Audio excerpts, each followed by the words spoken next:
Alec, you're a marketeer.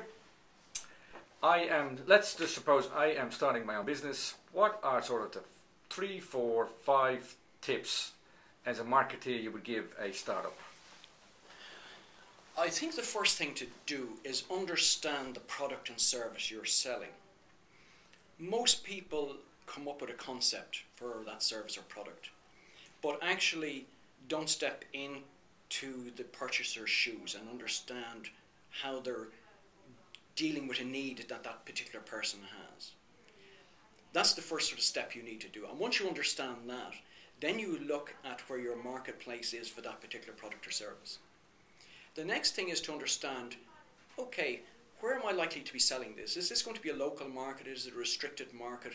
Have I ambitions for this to be moved abroad in the future? Is it a scalable product, or is it more sort of niche marketplace? I think to understand that, if you have ambitions for this product to grow, there's an opportunity to build a brand around it. And before people go running off about a brand and saying, oh, this costs an arm and a leg, no, it doesn't. But you need to understand what a brand is. A brand should symbolize what this product is, that people, when they see this, will understand the values that are behind it. You see it from the large corporates in terms of McDonald's or Nike or any of these people, and people always associate brands with these because they're probably the most high profile. But what they don't tend to understand is the reason that an audience associates with it is that there's a promise behind it.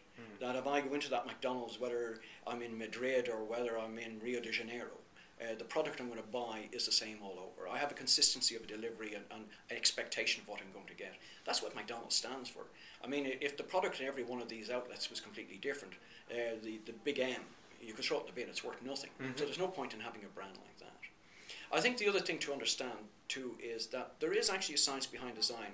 I'm afraid, and I hate to say it, but most 8-year-old daughters that you have really don't understand that science.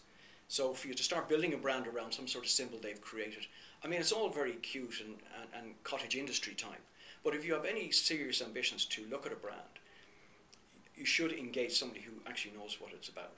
Believe it or not, brands are not expensive to buy. Cost a huge amount to develop, but they're not expensive to get the initial concepts put together. So what I'd be saying to people is try and understand what you're trying to build from the start, where you're hoping to take it in the next few years, and then look at the channels of communication. Never cease to amaze me. People will go to their solicitors and they'll go to their accountants because they're professional people, and they'll take the advice and they'll spend money on the advice. But yet are reluctant to go to somebody who have an understanding of communications and how to do that in a professional way and can help you minimize costs. You're far better off talking to somebody. The initial chats cost you little or nothing. There's a particular way to select a design company which, if you understand it, and anybody who wants to ring me can ask me, but it's simply working with somebody that understands your product, understands you, and you have a comfortable fit with.